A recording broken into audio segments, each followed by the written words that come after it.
첫 번째 이야기. 내 아들 조지는 항상 특이한 친구들을 사귀어 왔다.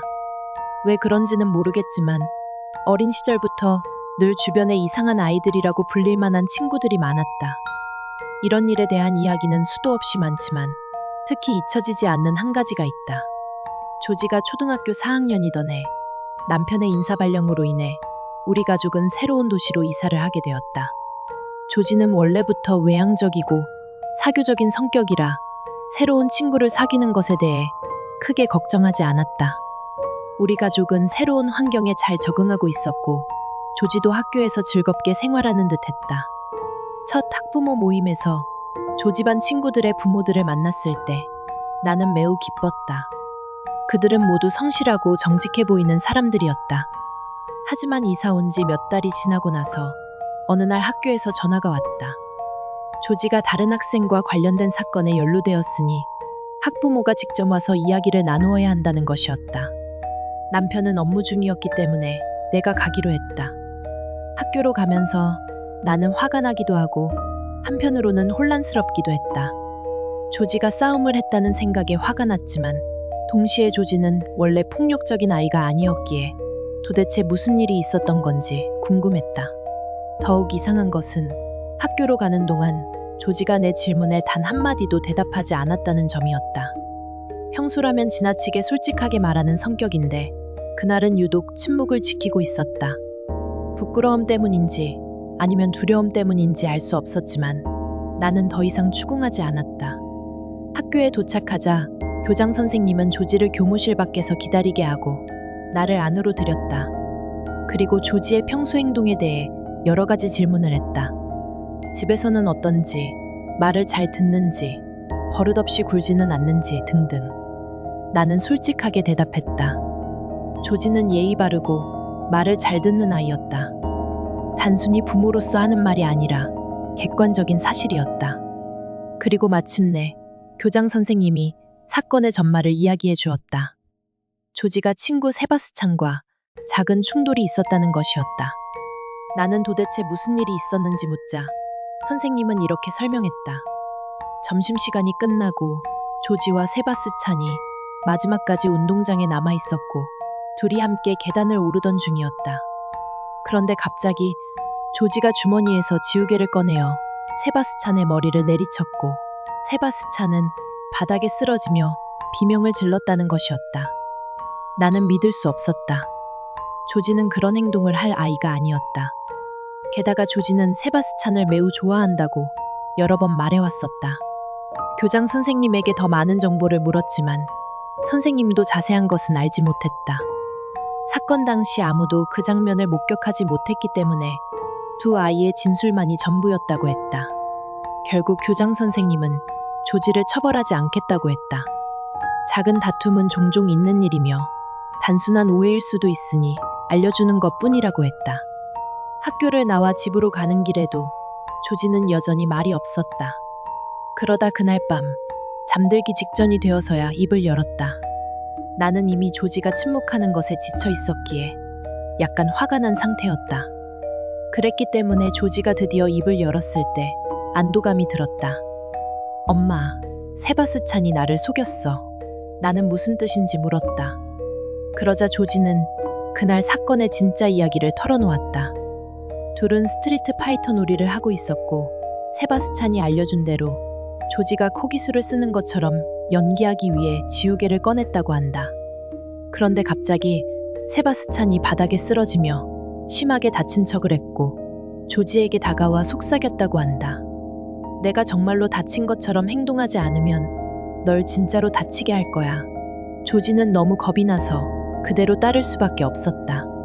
결국 교사들은 조지가 세바스찬을 공격했다고 믿었고 상황은 그렇게 마무리되었다. 나는 화가 났다. 내 아들이 거짓된 상황에 휘말려 억울한 누명을 쓴 것이다. 그래서 다음날 밤 학교 주소록을 뒤져 세바스찬의 어머니인 매기의 전화번호를 찾아냈다. 전화를 걸었을 때 그녀는 매우 상냥하고 친절한 목소리로 인사를 했다. 이미 아들의 잘못을 알고 있었고 세바스찬이 진실을 말했으며 그에 대한 벌을 주었다고 말했다. 나는 세바스찬이 이렇게 빨리 사실을 인정했다는 게 조금 이상하게 느껴졌지만 더 이상 따지지는 않았다. 하지만 그날 밤 이후 세바스찬에 대한 의문은 점점 커졌다. 그리고 조지가 매기의 집에서 하룻밤을 보내던 날 믿을 수 없는 일이 일어났다. 그날 밤 조지는 잠에서 깨어났다. 이유는 몰랐지만 이상한 속삭임이 들렸기 때문이었다. 그것은 욕실에서 나오는 소리였고 안에서는 흔들리는 촛불빛이 보였다. 세바스찬이 혼잣말을 하고 있었는데 자기 이름이 아니라 미스터 짐이라고 부르고 있었다. 조지는 공포에 질려 몸을 굳혔고 결국 세바스찬이 다가와 침대 옆에서 알아들을 수 없는 속삭임을 하기 시작했다. 그는 영어가 아닌 이상한 언어로 웅얼거리고 있었다. 조지는 숨을 참으며 눈을 질끈 감았고 한참 후에야 세바스찬이 다시 자기 자리로 돌아갔다. 다음 날 아침 조지는 집으로 돌아오는 길에 차 안에서 울음을 터뜨렸다. 그리고 그날 밤 나는 매기에게 전화를 걸었다. 하지만 그녀의 번호는 이미 끊겨 있었다. 그리고 며칠 후 세바스찬은 학교에서 또 다른 학생을 공격했고 결국 퇴학당했다. 그 후로 매기와 세바스찬은 흔적도 없이 사라졌다. 그들은 이사간 것이 아니라 마치 처음부터 존재하지 않았던 것처럼 완전히 사라졌다. 나는 아직도 그날 밤 조지에게 무슨 일이 일어났는지, 그리고 세바스찬이 지금 어디서 무엇을 하고 있는지 궁금하다.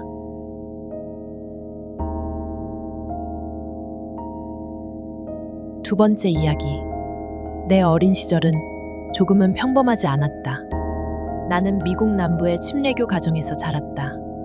우리 집에서는 유령의 존재를 믿지 않았지만 악마의 존재에 대해서는 확신했다. 무슨 말인지 설명해 보겠다. 우리 집에서는 이상한 일이 생기면 그것이 떠도는 영혼이나 귀신 때문이라고 생각하지 않았다. 그것은 훨씬 더 어두운 성경에 나오는 존재 때문이었다. 나는 어릴 때부터 이 개념을 듣고 자랐지만 사실 완전히 믿지는 않았다. 하지만 우리 집에서는 악마의 존재를 부정하는 것은 곧 성경을 부정하는 것과 같다고 여겼다. 그런데 우리 어머니는 달랐다. 신앙은 그녀에게 선택사항이었다. 무신론자도 아니었고 불가지론자도 아니었지만 신앙에 대해 무관심한 사람이었다. 내가 교회에 대해 물으면 신과 나는 서로 이해하고 있어 라고 대답하곤 했다. 나는 신앙을 안정과 질서의 원천으로 삼으려 했지만 어머니는 점점 더 멀어져 갔다. 이것은 우리 사이를 갈라놓는 여러 가지 요인 중 하나였다. 솔직히 말하자면 어머니는 중독과 정신 건강 문제를 안고 있었다. 하지만 그녀는 도움을 받으려 하지 않았다.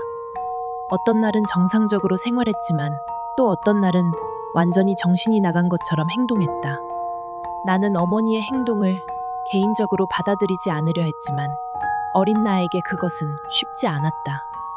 지금 돌이켜보면 어머니는 분명 조현병이나 그와 비슷한 정신질환을 앓고 있었을 것이다. 하지만 그 시절에는 그런 문제를 심각하게 여기지 않는 분위기였다. 그러던 어느 날 오후, 나는 평생 잊을 수 없는 끔찍한 악몽을 꾸었다. 꿈속에서 나는 침대에 누워 있었는데 갑자기 어머니가 문을 박차고 들어오더니 극도로 화가 난 상태로 나를 마구 흔들었다. 그녀의 얼굴에는 광기가 서려 있었고 나는 두려움에 몸을 떨었다. 나는 식은땀을 흘리며 깨어났고 아직도 꿈의 공포에서 벗어나지 못한 채 숨을 헐떡였다. 그런데 그때 현실에서 똑같은 일이 일어났다. 방문이 벌컥 열리더니 어머니가 들어왔다. 표정도 말투도 심지어 그 분노조차 꿈에서 본 그대로였다. 마치 꿈이 예언이라도 된 것처럼 나는 가까스로 어머니를 밀쳐내고 소리를 질렀다. 그러자 그녀는 갑자기 조용해졌고 아무 일도 없었던 것처럼 방을 나갔다. 다음 날 아침 나는 어머니에게 전날 밤의 일을 물었지만 그녀는 전혀 기억하지 못했다. 오히려 내가 그렇게 놀라고 화가 난 것에 대해 의아해하며 상처받은 듯한 표정을 지었다. 나는 그것이 단순한 우연이라고 스스로를 설득했다. 내 무의식이 어머니의 감정을 미리 예측한 것이라고 믿으려 했다. 하지만 내면 깊은 곳에서는 이 일이 단순한 우연이 아닐 수도 있다는 불길한 예감이 들었다. 몇 주 후, 이번에는 더 기이한 일이 벌어졌다. 어느 날 나는 뒷마당에서 어머니의 비명을 들었다. 그런데 그 소리는 공포에 질린 비명도 고통스러운 외침도 아니었다. 오히려 흥분한 듯한 기묘한 기쁨이 섞인 소리였다. 나는 급히 마당으로 뛰어나갔다. 그리고 그곳에서 믿을 수 없는 광경을 목격했다. 어머니는 환한 미소를 띠고 있었고 맨손으로 거대한 2미터짜리 뱀을 붙잡고 있었다. 그 모습만으로도 충분히 소름 끼쳤지만 이 상황을 더욱 섬뜩하게 만든 것은 따로 있었다. 어머니는 평생 뱀을 극도로 무서워했다. TV에서 뱀이 나오는 장면조차 보지 못할 정도였다. 그런데 지금 그녀는 뱀을 장난감 다루듯이 쥐고 있었던 것이다. 그녀는 나를 향해 손짓하며 말했다. 와서 잡아봐. 나는 두려움에 한 걸음 뒤로 물러났다. 엄마, 대체 뭐 하는 거야? 라고 말했지만 그녀의 눈빛은 내가 무슨 말을 하는지도 모르는 듯 했다. 대신 그녀는 더 환하게 웃으며 고개를 기괴하게 기울였다. 마치 일부러 나를 겁주려는 것처럼. 나는 더 이상 참을 수 없었다. 그대로 집 안으로 뛰어들어가 문을 세게 닫았다. 가슴이 미친 듯이 뛰었다. 떨리는 손으로 창밖을 내다보니 어머니는 여전히 마당에 서 있었다. 그녀는 뱀을 바닥에 내려놓고 마치 아무 일도 없었던 것처럼 천천히 집 안으로 걸어 들어왔다. 이후 어머니에게 그 일에 대해 물었지만 그녀는 어이없다는 듯 웃어넘겼다. 네가 꿈을 꾼 거겠지. 그런 일 없었어. 나는 입을 다물었지만 속으로는 확신했다. 그건 절대 꿈이 아니었다. 그러나 이것은 시작에 불과했다. 그해 겨울, 우리 교회에서 밤샘 기도 모임을 열었다. 나는 이 시간이 너무나 반가웠다. 교회는 내게 도피처와 같았다. 그곳에서는 모든 것이 예측 가능했고 정상적이었다. 어머니는 맨정신으로 나를 교회까지 태워다 주었고 이마에 입을 맞추고 돌아갔다.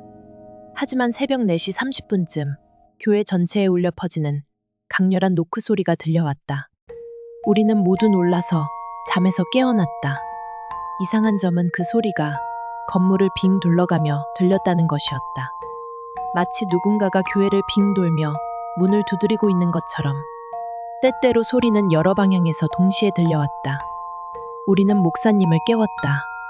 목사님이 예배당에 발을 들이자마자 노크 소리는 갑자기 멈췄다.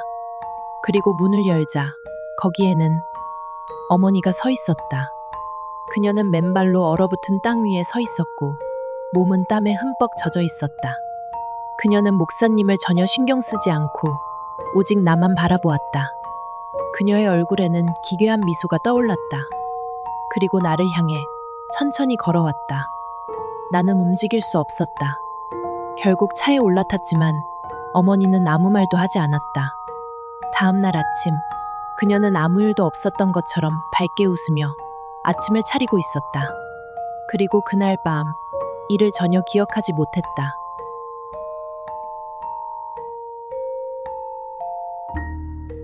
세 번째 이야기. 내 큰아들은 8살이나 9살쯤 되었을 때부터 몽유병을 보이기 시작했다. 아이들이 가끔 그런 시기를 겪는다는 이야기를 들은 적이 있어서 처음에는 별로 걱정하지 않았다. 그저 조금 불안한 정도였지. 크게 신경 쓰지는 않았다. 나는 잠이 아주 예민한 편이라 우리 아이들 중 누구도 내가 모르게 밤중에 집안을 돌아다닌 적이 없다. 큰아들의 몽유병을 처음 알게 된 것도 그 덕분이었다. 거의 매일 밤 나는 그가 내 침실 앞 복도에 서 있는 것을 발견했다. 그는 살짝 뒤꿈치를 들고 서 있었고 몸을 좌우로 천천히 흔들었다. 눈은 뜨고 있었지만 나를 보지는 않았다. 아니, 정확히 말하면 나를 보고 있는 것 같았지만 사실은 나를 넘어 무언가를 바라보고 있는 듯했다. 그것이 가장 소름 끼치는 부분이었다. 몽유병을 경험한 가족이 있는 사람이라면 무슨 말인지 알 것이다. 그의 시선은 텅 비어 있었고 마치 나를 투과해보듯 먼 곳을 응시하고 있었다. 몇 마디 중얼거리기도 했지만 목소리는 작고 흐릿해서 알아듣기 어려웠다. 어떤 날은 말 한마디 없이 그저 가만히 서서 일정한 속도로 호흡하는 소리만 들렸다. 이상하게도 그것이 더 오싹하게 느껴졌다. 나는 조심스럽게 그의 어깨를 감싸며 속삭였다. 자, 이제 자러 가자. 괜찮아. 그는 아무런 반응도 보이지 않았다.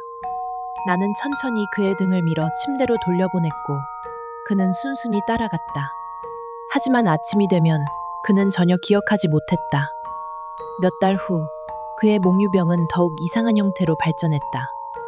어느 날 밤 나는 규칙적인 톡하는 소리에 잠에서 깼다. 마치 빗방울이 창문을 두드리는 듯한 소리였지만 밖에는 비가 내리지 않고 있었다. 처음에는 꿈속의 소리를 잘못 들은 줄 알았다.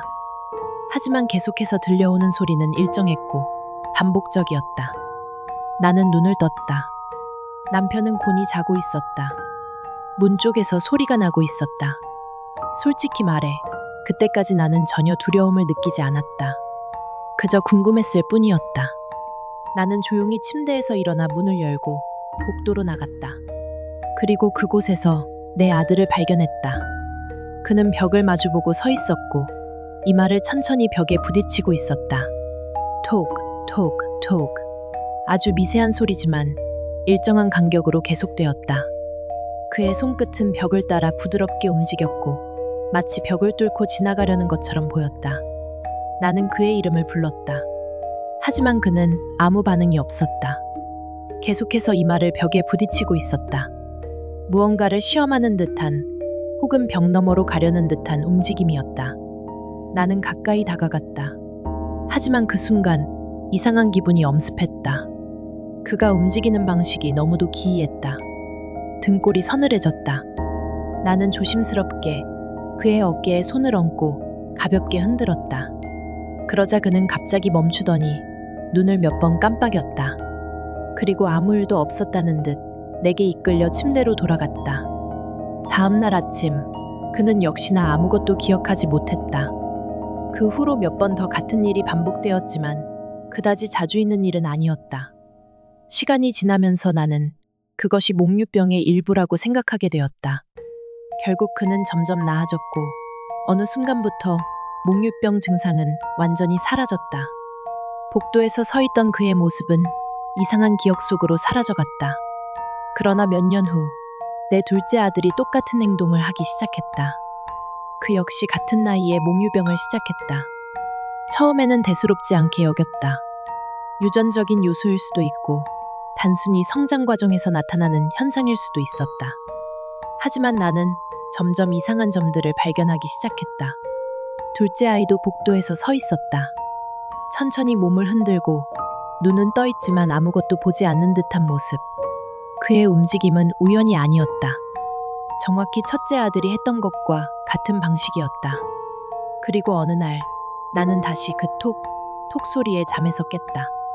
나는 이미 알고 있었다. 복도로 나가기 전부터 그곳에 누가 서 있을지, 그리고 어떤 모습을 하고 있을지. 문을 열자 예상대로였다. 둘째 아들이 벽을 마주보고 이마를 부딪히고 있었다. 나는 그 모습을 바라보며 충격에 휩싸였다. 첫째 아들이 했던 행동과 모든 것이 완벽히 일치했다. 이마를 부딪히는 방식, 손끝이 벽을 따라 움직이는 모양새까지. 그는 결코 형의 몽유병을 본 적이 없었다. 적어도 내가 알기로는. 하지만 그는 어떻게 똑같은 행동을 반복할 수 있었을까? 나는 서늘한 기분이 들었다. 결국 둘째 아이도 어느 순간부터 몽유병이 멈추었다. 마치 아무 일도 없었던 것처럼. 그렇게 몇 년이 흘렀다. 나는 이 모든 일을 거의 잊고 지냈다. 그런데 최근에 그 기억이 다시 떠올랐다. 우리 부부는 집을 새롭게 단장하기로 했다. 오래된 벽지를 뜯어내던 중 우리는 벽 뒤에 숨겨진 무언가를 발견했다. 처음에는 그냥 오래된 자국이려니 했지만 벽지를 더 걷어낼수록 나는 숨을 멈추었다. 그곳에는 오래된 앤티크 거울이 숨겨져 있었다. 거울은 마치 의도적으로 봉인된 것처럼 벽 안에 감춰져 있었다. 나는 순간 소름이 돋았다. 왜 누군가 거울을 떼어내지 않고 굳이 벽 속에 감춰두었을까? 그러나 가장 충격적인 것은 그 거울이 위치한 장소였다. 그 거울은 정확히 내 아이들이 이마를 부딪히던 바로 그 지점에 있었다. 나는 할 말을 잃었다. 아이들은 절대 그곳에 거울이 있다는 걸 알 수 없었다. 그저 벽이라고만 생각했을 것이다. 하지만 그들은 무의식적으로 그곳을 향해 걸어가고 있었다. 나는 그 즉시 거울을 없애버렸다. 하지만 아직도 머릿속에서 떠나지 않는다. 논리적으로 설명할 방법이 있을까? 하지만 나는 아직까지 그 이유를 알지 못한다. 이 모든 것이 단순한 우연이었을까? 그렇다고 하기엔 모든 것이 너무 완벽하게 맞아떨어졌다. 나는 여전히 이 일이 무엇을 의미하는지 알지 못한다. 그리고 그것이 가장 무섭다.